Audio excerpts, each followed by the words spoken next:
स्वागत है आपका एक और नए वीडियो में, बाइकर जर्नी के चैनल के एक और नए वीडियो में। तो आज का जो टॉपिक है वो मैंने चूज़ किया है। मुझसे कई बार लोग पूछते हैं कि तुम लॉन्ग ड्राइव कैसे कर लेते हो, इतने लंबे लंबे राइड कैसे मार लेते हो, एक दिन में 1000 किलोमीटर 15-16 घंटे की जर्नी, थकते नहीं हो क्या, किस तरह से मैनेज करते हो चीज़ें। तो मैंने सोचा कि क्यों ना इस पर एक वीडियो बनाया जाए। जो कई लोगों के मन में ये सवाल आता होगा, ये कई लोग करते होंगे, तो उनको किस तरह की परेशानियां झेलनी पड़ती होंगी, वो किस तरह से बच सकते हैं, मैनेज कर सकते हैं इन चीज़ों से कि उनको ज़्यादा तकलीफ़ ना हो और इजीली वो लॉन्ग राइड कर सके। 1000 किलोमीटर हो या 15-16 घंटे की राइड हो, ज़रूरी नहीं है कि 1000 किलोमीटर ही हो। कई बार 300 किलोमीटर भी 10 से 12 घंटे लगते हैं। पहाड़ों में जो किलोमीटर्स होते हैं वो बहुत 25 से 30 किलोमीटर पर आवर ही निकल पाते हैं। तो बेसिकली कहने का मतलब कि 15-16 घंटे की अगर राइड करनी हो दिन भर में तो कैसे किया जा सकता है। मैंने सोचा इसी पे एक वीडियो बनाया जाए और आज उसी के लिए निकला हूँ। चलिए शुरू करते हैं। सबसे पहला जो पॉइंट है वो है कि आप जो राइडिंग करते हैं, बाइकिंग करते हैं, तो आप किस पर्पस के लिए कर रहे हैं। क्या आपका शौक़ है या आप मजबूरी में कर रहे हैं। अगर मजबूरी में कर रहे हैं तो फिर ये वीडियो आपके लिए नहीं, क्योंकि मजबूरी में कभी भी आप लॉन्ग ड्राइव करेंगे तो मजबूरी में कर तो लेंगे, लेकिन इतना थक जाएंगे, चूर हो जाएंगे, फिर आप दोबारा शौक़ से भी नहीं करना चाहेंगे। तो ये उनके लिए है जो बाइक का शौक़ रखते हैं, बाइकिंग करते हैं या मोटो ब्लॉगिंग करते हैं या घूमने जाना चाहते हैं, ये उनके लिए ये वीडियो है।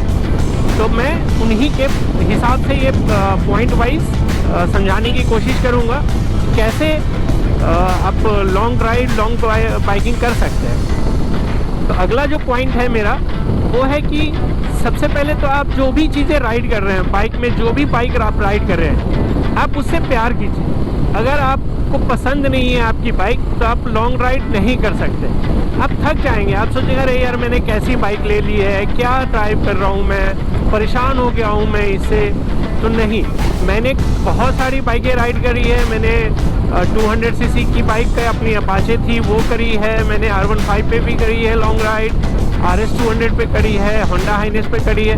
तो मैंने जो भी बाइक मेरे पास थी मैं उससे बहुत प्यार करता था और मैं बाइक का शौक़ रखता हूँ, तो मैं आराम से कोई भी बाइक लेके निकल सकता था। तो वही एक चीज़ है आपको कि आपको ये देखनी है कि आपके पास जो है आप उससे प्यार करो। अगर आपने उस बाइक से आपको लगाव नहीं, उस बाइक से आपको प्यार नहीं है, तो आप लॉन्ग ड्राइव मत करो, क्योंकि आप नहीं कर पाओगे, आपको परेशानियां आएंगी और आप बीच रास्ते में ही रुक जाओगे। पहला तो यही पॉइंट था कि जो भी आप चीज़ें राइड कर रहे हो उससे आपको प्यार होना चाहिए। पॉइंट है राइडिंग गियर एंड गैजेट्स। आप सबसे इम्पॉर्टेंट चीज़ होती है कि आप पहन क्या क्या रहे। आपके जो राइडिंग गियर्स हैं वो आपको सबसे ज़्यादा तो कॉन्फिडेंस दिलाते हैं। तो आपके राइडिंग गियर्स अच्छे होने चाहिए। लाइक जो राइडिंग जैकेट होते हैं वो बहुत इंपॉर्टेंट रखता है, वो होने चाहिए अगर आप लॉन्ग ड्राइव पे जा रहे हो तो, सो दैट कि आपके मन में कहीं भी किसी तरह का डर ना रहे, चीज़ें ना रहे कि अगर गिर गया तो चोट लगेगी या इस तरह का, तो आप कॉन्फिडेंस होके चला सकते हो। तो राइडिंग गियर बहुत ज़रूरी है। अगर आपके पास जैकेट्स नहीं है तो एटलीस्ट आपके पास एल्बो गार्ड और नी गार्ड होने बहुत ज़रूरी है। और इस सबसे अच्छा कि आपके पास ऐसे होने चाहिए जो कंफर्टेबल हो, जो आपको तकलीफ़ ना दे। आप उसको पहले ख़रीद के, पहले कुछ दिन पहन के, पहले चला के देखो कि कहीं कोई तकलीफ़ तो नहीं दे रही है, चीज़ें नहीं दे रही, तभी उसे आप लॉन्ग ड्राइव में यूज़ करो। अदरवाइज़ आप नया ख़रीदा और आपने पहली बार पहना और निकल गया, पता चला रास्ते में वो तकलीफ़ दे रही है, तो आप फिर परेशान हो जाओगे। तो राइडिंग जैकेट्स या तो हो या फिर आपके पास एल्बो गार्ड और नी गार्ड एटलीस्ट हो। हेलमेट भी बहुत इंपॉर्टेंट रोल प्ले करता है अपने लॉन्ग ड्राइव में। हेलमेट बहुत अच्छे होने चाहिए, ऐसे कि आपके विंड ब्लास्ट को काटे, आपके फेस के अंदर विंड ब्लास्ट ना जाए। तो इस तरह के राइडिंग जो हेलमेट्स होते हैं वो आपको लेने पड़ेंगे। थोड़े से इस पर पैसे खर्च करने पड़ेंगे। लाइक मिनिमम आप 3-4 हज़ार रुपये के हेलमेट्स लो। उससे नीचे वालों में उतने प्रोटेक्टिव चीज़ें नहीं होती है जो विंड ब्लास्ट को रोके या अच्छे माने जाते हैं। लाइट वेट होने चाहिए, आपके लिए हेलमेट है। दूसरा, कई लोगों का देखता हूँ कि वो ईयरफोन लगा लेते हैं और फिर वो गाने सुनते हुए जाते हैं, विच विच इज़ वेरी बैड। आप कभी भी ईयरफोन लगा के कंटिन्यू मत चलो, आपके कान दर्द करने लगेंगे। उससे ज़्यादा बेटर है कि आप ब्लूटूथ एक आता है, बहुत सारे सस्ते ऑप्शन भी है ब्लूटूथ के 2500-3000 के, वो लगा लो। अगर आप बोर हो रहे हो तो आप गाने वाने सुनो, उसको लगा के आपको कानों की तकलीफ भी नहीं देगी और इजीली आप ऑपरेट भी कर सकते हो और आराम से सुनते हुए जा सकते हो।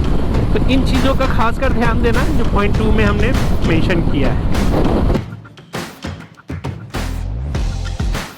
पॉइंट है कि आप जब भी कहीं राइडिंग का प्लान करते हो, या मान लो 800-1000 किलोमीटर का प्लान करते हो जहाँ 13-14 घंटे 15 घंटे लगने हैं, तो आप कब निकलते हो घर से, आपकी टाइमिंग क्या होती है, वो बहुत इंपॉर्टेंट रखता है। सपोज आपको 800 किलोमीटर की जानी है और आपको पता है 13-14 घंटे लगने हैं, तो जहाँ भी जाओगे आपको कई सारे रास्तों से गुजरना पड़ेगा, जो शहर होके भी या क्राउडेड होके एरिया होके जाना पड़ेगा। लेकिन वो मैटर नहीं करता आप कितने बजे मॉर्निंग में घर से निकलते हो, क्योंकि आप सपोज़ अगर सुबह के 9 बजे निकलोगे तो आप निकलते ही ट्रैफिक में फंस जाओगे। जब इनिशियली आप ट्रैफिक में फंसोगे तो आपका जो मेंटल प्रेशर होगा ना वो काफ़ी हाई हो जाएगा। आप कहोगे कहाँ फंस गया यार। तो कोशिश किया करो कि मॉर्निंग के 4 बजे से 5 बजे के बीच में निकल जाए, सो दैट कि इनिशियल जो ट्रैफिक होता है उसको आप स्किप कर पाओ।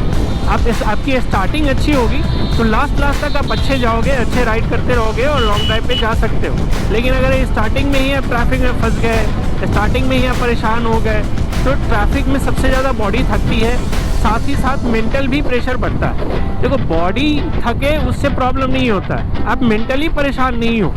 अगर मेंटली परेशान हो जाओगे तो आपकी बॉडी भी काम करना बंद कर देगी। आप कहोगे अब नहीं जा सकता, अब बॉडी को रेस्ट दे देते हैं। तो उसके लिए ज़रूरी है कि आप घर से जो निकलो वो अर्ली मॉर्निंग हो, इतनी अर्ली कि आपको किसी भी तरह का ट्रैफिक इनिशियली 1-2 घंटे तो बिल्कुल भी ना मिले, स्किप कर पाओ, ताकि आप आराम से उस जर्नी को एंजॉय करके चीज़ें धीरे धीरे आगे लेके जा सकते हो। जब शुरुआत अच्छी होती है तो अंजाम अच्छा ही जाता है। तो इसलिए हमेशा रात में जल्दी निकलने के एक दिन पहले रात में जल्दी सोया करो और कल हो के अर्ली मॉर्निंग 4 बजे का प्लान किया करो।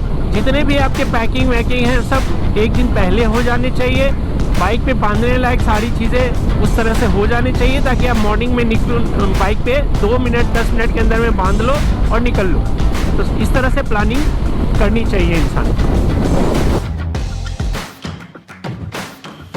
4th पॉइंट है जो हर कोई झेलता है और हर कोई इससे बचने की कोशिश करता है बट बच नहीं सकता इस परेशानी से, वो है बम का इलाज।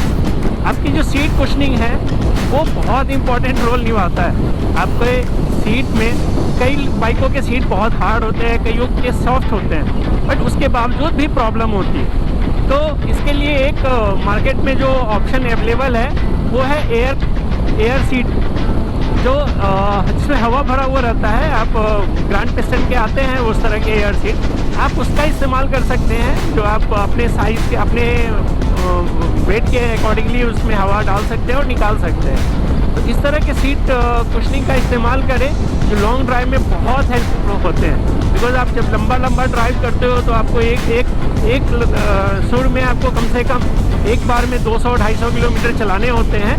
तो उस टाइम पे बम की सबसे ज़्यादा हालत ख़राब होती है, जो आपको वो एयर सीट जो होते हैं वो बचा सकते हैं। तो वो आपके लिए बहुत इंपॉर्टेंट है, उसे ज़रूर ख़रीदो और उसका इस्तेमाल करो लॉन्ग ड्राइव में।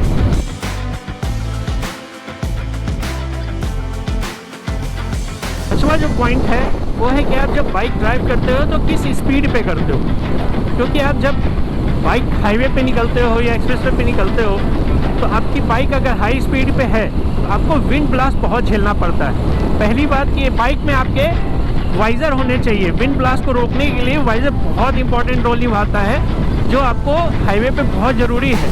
अगर ये नहीं होगा तो आपका जो विंड ब्लास्ट होगा वो सीधा चेस्ट पे लगेगा, और चेस्ट पे अगर हवा लग रही है आपकी और स्पीड में लग रही है, जितनी स्पीड आप भगाओगे उतनी स्पीड से लगेगी, तो आपकी बॉडी को वो थकाएगा, आपको बॉडी ऐसे दर्द करने लगेगी। उसको रोकने के लिए आपके पास आपके बाइक में वाइज़र होने चाहिए, लॉन्ग वाइज़र होने चाहिए, जो इसके एयर को काटे और वो ऊपर हेलमेट के ऊपर से निकल जाए। अगर इसके बावजूद भी आपको विंड ब्लास्ट झेलने को मिलते हैं तो आप देखो कितनी भी सुपर बाइक ले लो, चीज़ें ले लो, आपको क्रूजिंग तो 100-110 पे ही करनी है। हाईवे है, चीज़ें हैं, इसमें ज़्यादा भगा नहीं सकते आप। तो 110 पे ही चलनी है। तो लॉन्ग ड्राइव में भी आप कोशिश करो कि आपकी जो बाइक की जो क्रूजिंग स्पीड हो 100, 110, और अगर बहुत अच्छी बाइक है तो 120, इससे ज़्यादा मत जाओ। अगर इससे ज़्यादा गए तो आप जल्दी ही आपकी बाइक भी थकेगी और आप साथ ही साथ आप भी थकोगे, क्योंकि आप इसके ऊपर जाते हो तो आपको विंड ब्लास्ट बहुत झेलने पड़ते हैं, चाहे लॉन्ग वाइजर हो चाहे जैसा भी हो। तो विंड ब्लास्ट चाहे वो अगर सीने पे नहीं लग रहा तो आपके फेस पे लग रहा है, आपके हाथों पे लग रहा है, तो इससे भी बॉडी को थकान होती है। आपके जब फेस पे लगता है तो हेलमेट कितनी भी अच्छी हो, बट वो तेज विंड ब्लास्ट से आपके सर को पीछे धकेलने की कोशिश करती है, जिससे कि आपकी गर्दन में दर्द होना शुरू हो जाएगा। तो कोशिश करो कि क्रूजिंग जो स्पीड हो आपकी वो 100, 110 या मैक्स टू मैक्स 120, इससे ज़्यादा ना हो।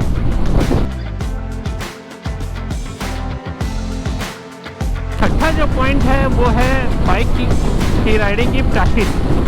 ऐसा ना हो कि आपने 2-3 महीने से बाइक राइड करी नहीं है, कहीं 10 किलोमीटर 15 किलोमीटर भी नहीं जा रहे हो या 50 किलोमीटर भी नहीं किया है, और पता चला कि एक दिन सडनली आप लेके निकल रहे हो 1000 किलोमीटर।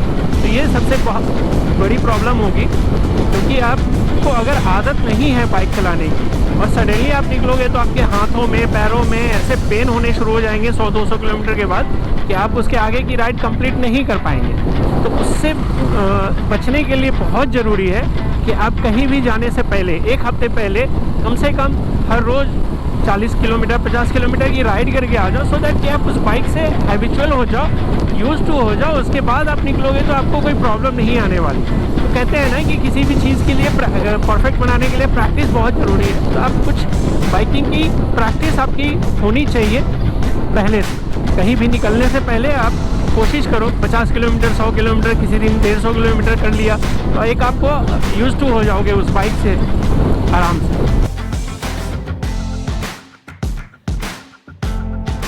7वां जो पॉइंट है कि आप जब निकलते हो तो कितनी देर पे रुकनी चाहिए, कितना एक बार में कितने किलोमीटर कवर करनी चाहिए, तो ये आपके ऊपर डिपेंड करता है। मैं क्या करता हूँ, मैं जब इनिशियली निकलता हूँ तो कम से कम कोशिश रहती है कि मेरी बाइक 2 से ढाई घंटे कंटिन्यू चले। मैं 2-2.5 घंटे से पहले नहीं रुकने की कोशिश करता हूँ पहले स्ट्रेच में। देखो जितना आप रुकोगे बॉडी उतना आराम मांगेगी, आप बॉडी को जितना आराम दोगे उतना आपका टाइम बर्बाद होता जाएगा। तो कोशिश करो कि जब इनिशियली आपकी पूरी स्ट्रेंथ रहती है, चीज़ रहती है, इसमें ज़्यादा से ज़्यादा एरिया को कवर किया जा सके, ज़्यादा से ज़्यादा टाइम तक बाइक चलाया जा सके। अगर आप मान लीजिए 50 किलोमीटर चला और 100 किलोमीटर चला, चाय की टपरी दिख गई, मन कर गया कि चाय पी लेते हैं, तो ऐसे आपको चाय की टपरी तो हर किलोमीटर पे दिखती रहेगी, आपका मन करता रहेगा। बट आपको चूँकि लॉन्ग ड्राइव करनी है, पूरे 15-16 घंटे करनी है, तो आपको कम से कम 2 से ढाई घंटे के स्ट्रेच मारने पड़ेंगे, कम से कम 3 घंटे लेके खींचना पड़ेगा, 200 किलोमीटर की जर्नी कंप्लीट करनी पड़ेगी, तभी जाके आप आगे तक में जल्दी से जल्दी और आराम से अपना डिस्टेंस कवर कर पाओगे। मेंटली इस चीज़ को आपको प्रिपेयर करना है कि मुझे आज ही के दिन में 14 से 15 घंटे में अपने डेस्टिनेशन जो आपने टारगेट सेट किया है उस पर मुझे पहुंच जाना है। तो उस हिसाब से आपको इनिशियली लंबे स्ट्रेच मारने पड़ेंगे और गैपिंग, रेस्ट का गैप जो है वो कम करना पड़ेगा। कभी भी आप 15 से 20 मिनट से ज़्यादा का आराम मत दो। जब लंच करो तो आधा घंटा से ज़्यादा का आराम मत दो।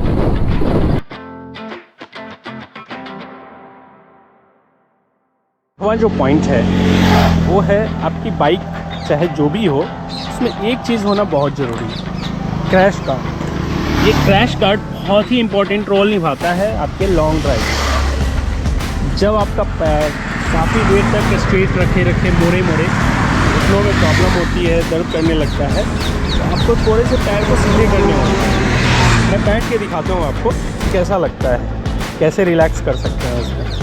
रहा था कि क्रैश गार्ड पे आप कैसे रिलैक्स कर सकते हैं। जब आप घुटने मोड़ के आपको चलाना पड़ता है, एक ही पोजीशन में बैठे बैठे आपके घुटनों में ना थोड़ी सी पेन आनी शुरू होती है, तब आपको फील होता है कि मुझे घुटने को स्ट्रेट करना है। तो ये जो क्रैश गार्ड है वो आपको बेसिकली काफ़ी सपोर्ट देती है, भले ही 1-2 मिनट के लिए हो। लॉन्ग ड्राइव पे आपको हाईवे ऐसे मिलेंगे जहाँ थोड़े से खाली जगह होंगे, जैसे अब ये खाली जगह है, तो अभी मैंने पैर को ऐसे किया, दोनों पैर को ऐसे किया और थोड़ी देर के लिए मुझे ये देखिए, अगर आई होप आपको मैं दिखा पाऊँ, तो थोड़ी देर के लिए ऐसे रिलैक्स करने के लिए मुझे मिल जाता है। मुझे ब्रेक व्रेक मारने की वैसी ज़रूरत नहीं पड़ती जब खाली रोड होता है, तो तो मैं ऐसे रिलैक्स होकर चला सकता हूँ। आपका थोड़ा सा अगर वाइब्रेट करता है तो एडवांटेज ये भी है कि ये आप मसाज कर सकते हैं अपने पैरों को वाइब्रेशन से। तो ये एक इम्पॉर्टेंट पॉइंट है, जब आपके बाइक में क्रैश गार्ड हो तो आपको काफ़ी रिलैक्स मिल सकता है लॉन्ग ड्राइव में।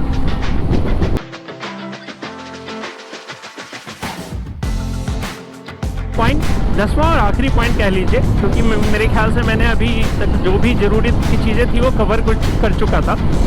तो 10वां पॉइंट ये है कि देखिए, बाइक से आप जाते हैं तो कुछ ऐसी, ये एक्चुअली एक मशीन है, कभी भी कहीं भी कुछ भी हो सकता है, बिगड़ सकती है, कभी चैन की प्रॉब्लम आ सकती है, कभी कहीं इंजन की प्रॉब्लम आ सकती है। तो कभी भी आप घबराएं नहीं, सोल्यूशन पे जोर दें। घबराने से ज़्यादा बेटर है सोल्यूशन पे जोर दें।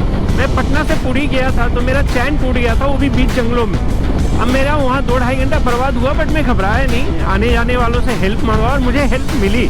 लोग देखिए, आज के समय में भी ऐसा है कि लोग हेल्प करना चाहते हैं अगर आप जेन्युइन हैं तो। आपको अगर प्रॉब्लम में देखेंगे तो डेफिनेटली अच्छे लोग भी आपको मिलेंगे जो हेल्प करेंगे। और इसके बावजूद जैसे अब बाइक चलाते हैं तो चूँकि टायर की चीज़ें हैं, पंक्चर कहीं भी हो सकती है, तो बेटर है कि एक पंक्चर किट लेके चले। आजकल टायर इन्फ्लेटर छोटे साइज़ में भी और सस्ते में भी आने लगे हैं, तो कोई दिक्कत नहीं है। 2-3 आप लॉन्ग ड्राइव कर ही रहे हैं, अगर आपका पैशन है तो आप ये सब चीज़ें किट के रूप में एक छोटे से बैग में रखें, जो आपको काफ़ी हेल्पफुल मिल जाता है, इन सब परेशानियों से बचने में काफ़ी हेल्प करता है। आई होप आपको ये वीडियो में सारी इन्फॉर्मेशन मिल गई हो कि लॉन्ग ड्राइव कैसे करें, क्योंकि मैंने बहुत अभी तक लॉन्ग ड्राइव किया है। मैंने जो मेरा लॉन्गेस्ट ड्राइव रहा हो, अगर मैं घंटे की बात करूं तो मेरा पटना टू पुरी 850 किलोमीटर रहा, जो मैंने 16-17 घंटे में किया था। उसके बावजूद दिल्ली टू पटना मैं कई बार कर चुका हूं, जो मैं 15 घंटे, 14 घंटे, 13 घंटे में भी मैंने जर्नी किया है। फिर मैं पटना टू नेपाल मैंने किया है, पटना टू रांची तो मैं कई बार कर चुका हूँ। और ऐसे भी मेरा जो काम है, उस काम में ऑन एन एवरेज में जो होता है, कभी कभी वीक में एक आध बार तो मैं कम से कम 400 किलोमीटर पर डे की ड्राइव कर ही लेता हूँ। तो मुझे तो आदत हो गई है लॉन्ग ड्राइव की, तो वही चीज़ें मैंने इस वीडियो में अपना एक्सपीरियंस शेयर करने की कोशिश किया है। इसके बावजूद अगर आपको लगता है कि कोई पॉइंट छूट गया है, कोई चीज़ें और मेंशन करनी चाहिए मेरे व्यूवर्स को, आपका सजेशन है, चीज़ें हैं, तो आप कमेंट में ज़रूर उसे बताएं। मैं नेक्स्ट वीडियो में इसे शेयर कर सकता हूँ। लेटेस्ट जो मैंने अभी किया है उसका एक वीडियो भी डाला है, वो है Delhi to Patna Honda Highness पे।